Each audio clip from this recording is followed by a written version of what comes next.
साथियों, आज हम मुंशी प्रेमचंद के अफसानवी मजमुआ वारदात में से तीसरा अफसाना बदनसीब माँ का खुलासा पेश करेंगे। कहानी का आगाज़ कुछ इस तरीके से है। पंडित अयोध्या नाथ का इंतकाल हुआ तो सब ने कहा कि ईश्वर आदमी को ऐसी ही मौत दे। कहानी का खुलासा। कहानी का पहला हिस्सा। 4 जवान लड़के और एक छोटी लड़की, दौलत भी खूब छोड़ी। चारों लड़के और उनकी बीवियां माँ फूलमती के खुदमत गुजार हैं। बड़ा लड़का कामता नाथ दफ्तर में 50 रुपये का नौकर है। दूसरा लड़का उमानाथ डॉक्टरी पास है। तीसरा दयानाथ बीए फेल है और अखबार में काम करता है। चौथा सीतानाथ जो सबसे ज़हीन है, एमए की तैयारी में मसरूफ़ है। शौहर के इंतकाल के बाद औलाद रफ्ता रफ्ता नाफरमान होने लगी और उसका पहला इंकशाफ मैयत के 13वीं की तैयारी में हुआ, जब लड़कों ने फूलमती की राय सरासर नहीं मानी। भोज के खाने में नमक की कमी और ठंडे पानी की शिकायत के साथ साथ एक शख्स के खाने में मुर्दा चूहिया मिली और लोग बुराई करते हुए उठ उठकर चले गए। कहानी का दूसरा हिस्सा।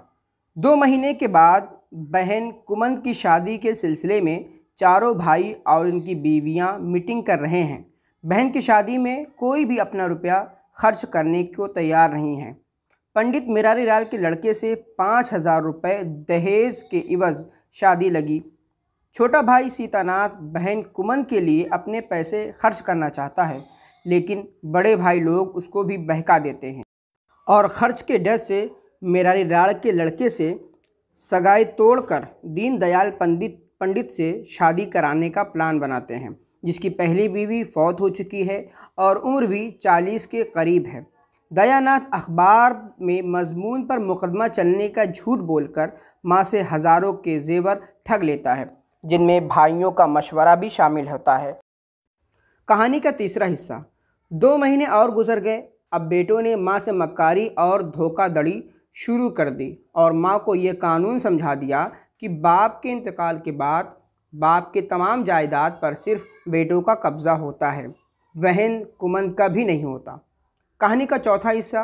कहानी के इस हिस्से में फूलमती बेटों की हुकूमत तस्लीम कर लेती है और घर में मालकिन के बजाय नौकरानी की तरह ज़िंदगी बसर करने लगती है। आखिर मिरारी लाल को ख़त लिखकर सगाई तोड़नी पड़ती है और कुमंद की शादी बड़े उम्र के दीनदयाल से करा दी जाती है। कहानी का 5वां हिस्सा। 1 साल गुजर गया।